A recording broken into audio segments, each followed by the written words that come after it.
ঘরে থাকা কিছু সাধারণ উপকরণ দিয়ে আজকে তৈরি করব বাঁধাকপি দিয়ে মুচমুচে নতুন স্বাদের একটি পাকোড়া রেসিপি।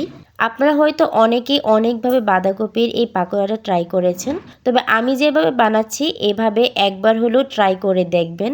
খেতে হবে অনেক বেশি মজাদার আর সাধারণ কিছু উপকরণ দিয়েই তৈরি করে ফেলতে পারবেন, আর অনেক সময় ধরে মুচমুচেও থাকবে। তো হ্যালো এভরিওয়ান, আসসালামু আলাইকুম। স্বাগত জানাচ্ছি নতুন আরও একটি রেসিপি দেখার জন্য। আজকের এই রেসিপি তৈরি করার জন্য আমি প্রথমেই অর্ধেকটা বাঁধাকপি নিয়ে নিয়েছি।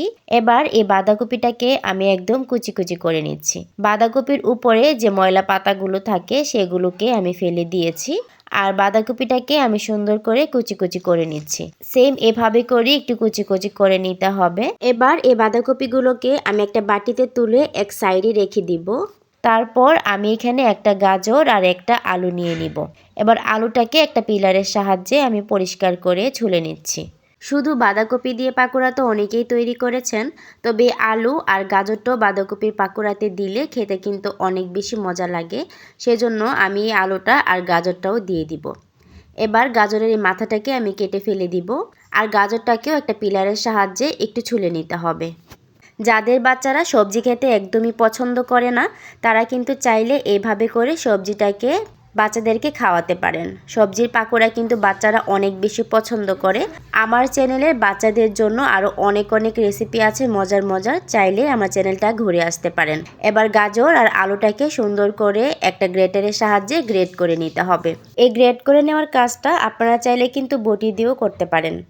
আর বাঁধাকপিগুলোকে এবার দেখতে পাচ্ছেন একটু লবণ দিয়ে ভালোভাবে কষলে নিতে হবে। বাঁধাকপির ভিতরে যে এক্সট্রা পানিটা আছে এটা কিন্তু বের করে নিতে হবে। বাঁধাকপির ভিতরে এক্সট্রা পানিটা যদি বের না করে নেন, এতে করে কিন্তু অনেকটা পরিমাণে চালের গুঁড়া বা বেসন দিতে হবে এখানে। এতে করে বাঁধাকপির পাকোড়াটা খেতে বেশি মজা লাগে না। সেজন্য বাঁধাকপিটাকে খুব ভালোভাবে কষলে নিতে হবে। আমি এখানে বাঁধাকপিটাকে কমপক্ষে 10 মিনিটের জন্য এভাবে করে কষলে একদম নরম করে নিয়েছি। আর দেখতেই পাচ্ছেন কতটুকু পানি বের হয়েছে, অনেকটা কিন্তু পানি বের হয়ে গিয়েছে। এবারে এক্সট্রা পানিটাকে ভালো করে ছেঁকে আমি ফেলে দিব। এতে করে বাঁধাকপির পাকোড়াটা অনেক বেশি মুচমুচে হবে, যেহেতু বাঁধাকপি থেকে সবটা পানি বের করে ফেলা হয়েছে। এবার এই বাঁধাকপিতে একে একে সবগুলো উপকরণ ব্যবহার করতে হবে। এখানে দিয়ে দিলাম গ্রেট করে রাখা গাজর আর আলু, তারপর দিয়ে দিচ্ছি ধনেপাতা কুচি, তারপর এখানে দিয়ে দিব কাঁচামরিচের কুচি, তারপর দিয়ে দিচ্ছি 1 চা চামচের মতো আদা রসুনের পেস্ট, আর দিয়ে দিচ্ছি স্বাদমতো হলুদ আর লবণ। আর এখানে একটা ম্যাগি ম্যাজিক মশলা থেকে আমি এখানে অর্ধেকটা পরিমাণে মশলা দিয়ে দিয়েছি। আর এখানে আমি হাফ কাপের মতো পেঁয়াজ কুচি দিয়ে দিয়েছি। এবার এই সবগুলো উপকরণকে খুব ভালোভাবে একসাথে মেখে নিচ্ছি। আর এখানে সবচাইতে মজাদার যে উপকরণটা সেটাই এখন অ্যাড করব। এটা হচ্ছে ডাল।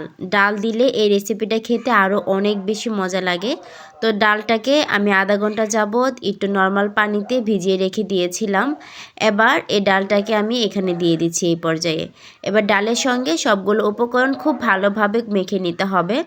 এতে করে এই পাকোড়াটা খেতে যে কি টেস্ট হয়, বাসায় একবার হলেও ট্রাই করবেন।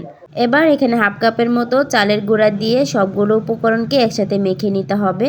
আপনারা চাইলে কিন্তু এখানে কর্নফ্লাওয়ার দিতে পারেন, অথবা আটা দিয়েও এটা তৈরি করতে পারেন। কিন্তু চালের গুঁড়া আর কর্নফ্লাওয়ার দিলে কিন্তু এই নাস্তাটা অনেক বেশি মুচমুচে হয় আর খেতেও অনেক বেশি মজা লাগে।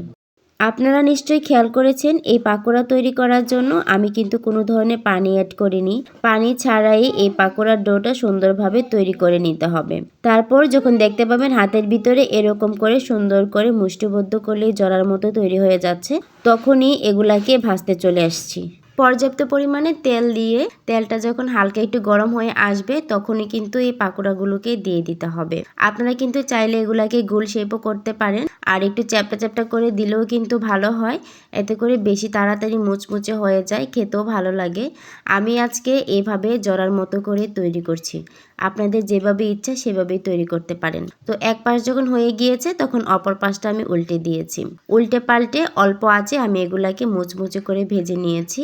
এগুলা দেখতে যেমন সুন্দর লোভনীয় হয়, খেতেও কিন্তু অনেক বেশি মজা।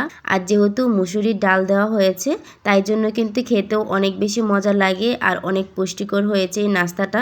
বাচ্চাদের জন্য কিন্তু এই নাস্তাটা একদমই পারফেক্ট একটি নাস্তা। চাইলে বাসায় আজকেই তৈরি করে দেখতে পারেন। আর আমি আজকে এই পাকোড়াটা যেভাবে এভাবে তৈরি করেছি। এভাবে তৈরি করলে কিন্তু অনেক সময় ধরে মুচমুচে থাকবে। তো আজকের মতো আমার ছোট্ট ভিডিওটি থেকে এখানেই বিদায় নিচ্ছি। যদি ভিডিও ভালো লাগে অবশ্যই লাইক, কমেন্ট, শেয়ার এবং সাবস্ক্রাইব করতে ভুলবেন না। সবাই সুস্থ থাকবেন, ভালো থাকবেন। আল্লাহ হাফিজ। আসসালামু আলাইকুম।